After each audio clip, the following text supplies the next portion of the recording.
Hello friends, welcome to Samayal Dishes. கிராமத்து முறையில் very simple ingredients வச்சு வவ்வால் மீன் குழம்பு எப்படி வைக்கலாம் பார்க்கலாம் வாங்க. வீடியோவை ஸ்கிப் பண்ணாமல் எண்டு வரைக்கும் பாருங்கள், நிறைய டிப்ஸ் இருக்குது.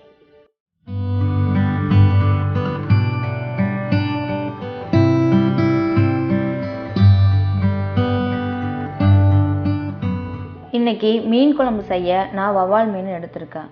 மீனை மஞ்சத்தூள் உப்பு போட்டு கழுவிட்டு தின் ஸ்லைசஸாக கட் பண்ணி எடுத்து வச்சுருக்கேன். மீன் குழம்புக்கு நெவர் ஸ்கிப் இன்க்ரீடியன்ட் பார்த்திங்கன்னா சின்ன வெங்காயம், பச்சை மிளகாய், கருவேப்பிலை. மீன் குழம்புக்கு எப்போவுமே பழைய புளி தான் எடுத்துக்கணும். 50 கிராம் புளி எடுத்து அரை மணி நேரம் வெந்நீரில் ஊற வச்சு எடுத்துக்கோங்க.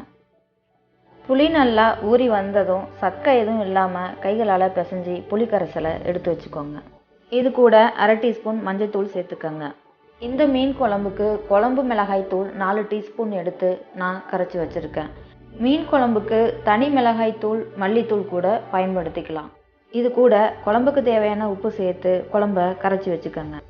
குழம்புக்கு சேர்க்க வேண்டிய தக்காளியை இந்த புளி கரைசலோடையே சேர்த்து கரைச்சிக்கோங்க. 2 பெரிய தக்காளியாக பழுத்த தக்காளியாக எடுத்துக்கோங்க.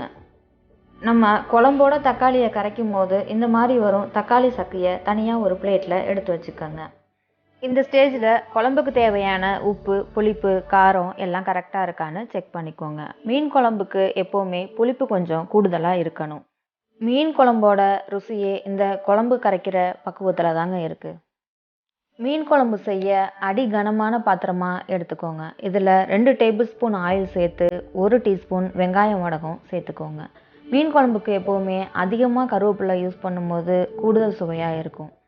கருவேப்பிலை பொரிஞ்சு வந்ததும் இதில் 4 பச்சை மிளகாய் சேர்த்துக்கோங்க. இந்த மீன் குழம்புல உள்ள பச்சை மிளகாவை மறுநாள் சாப்பிட்டு பார்த்திங்கன்னா குழம்புல உள்ள உப்பு, புளிப்பு, காரம் எல்லாம் சேர்ந்து அவ்வளோ ருசியாக இருக்குங்க. இது கூட 15லேருந்து 20 சின்ன வெங்காயத்தை பொடிசாக கட் பண்ணி சேர்த்துக்கோங்க. வெங்காயத்தோட நிறம் பொன்னிறமாக மாறி வர வதக்கிக்கோங்க. இது கூட நம்ம ஏற்கனவே எடுத்து வச்சுருந்த தக்காளி சக்கையை சேர்த்துக்கோங்க. நம்ம தக்காளியை குழம்போடு சேர்த்து கரைக்கும்போது குழம்புல எவ்வளோ உப்பு, காரம் இருக்குன்னு கண்டுபிடிக்கிறதுக்கு ரொம்ப ஈஸியாக இருக்கும். தக்காளி வெங்காயம் சுருண்டு வர வதக்கி விட்டுக்கோங்க. தக்காளி வெங்காயம் வதங்கி வந்ததும் நம்ம ஏற்கனவே கரைச்சி வச்சுருக்க குழம்ப இது கூட சேர்த்துக்கோங்க. காய் எதுவும் சேர்க்காம, அரைச்ச மசாலா எதுவும் சேர்க்காம வெரி சிம்பிள் இன்க்ரீடியண்ட்டை வச்சு எப்படி குழம்பு செய்யலாங்கிறத இந்த வீடியோவில் காமிச்சிருக்கேன். அதே மாதிரி இந்த மீன் குழம்பு செய்ய ரொம்ப நேரமும் செலவாகாது.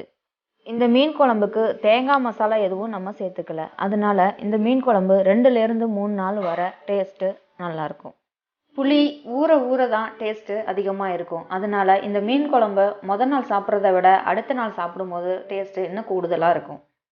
குழம்ப கலந்து விட்டுட்டு ஒரு மூடி வச்சு குழம்போட பச்சை வாசனை போகிற வர குழம்ப கொதிக்க விட்டுருங்க. இந்த ஸ்டேஜில் குழம்போட திக்னஸை செக் பண்ணிக்கோங்க. குழம்பு ரொம்பவும் தண்ணியாகவும் இருக்கக்கூடாது, ரொம்பவும் திக்காகவும் இருக்கக்கூடாது. ஏன்னா மீன் சேர்த்ததுக்கப்புறம் குழம்பு ரொம்ப நேரம் கொதிக்க விடக்கூடாது.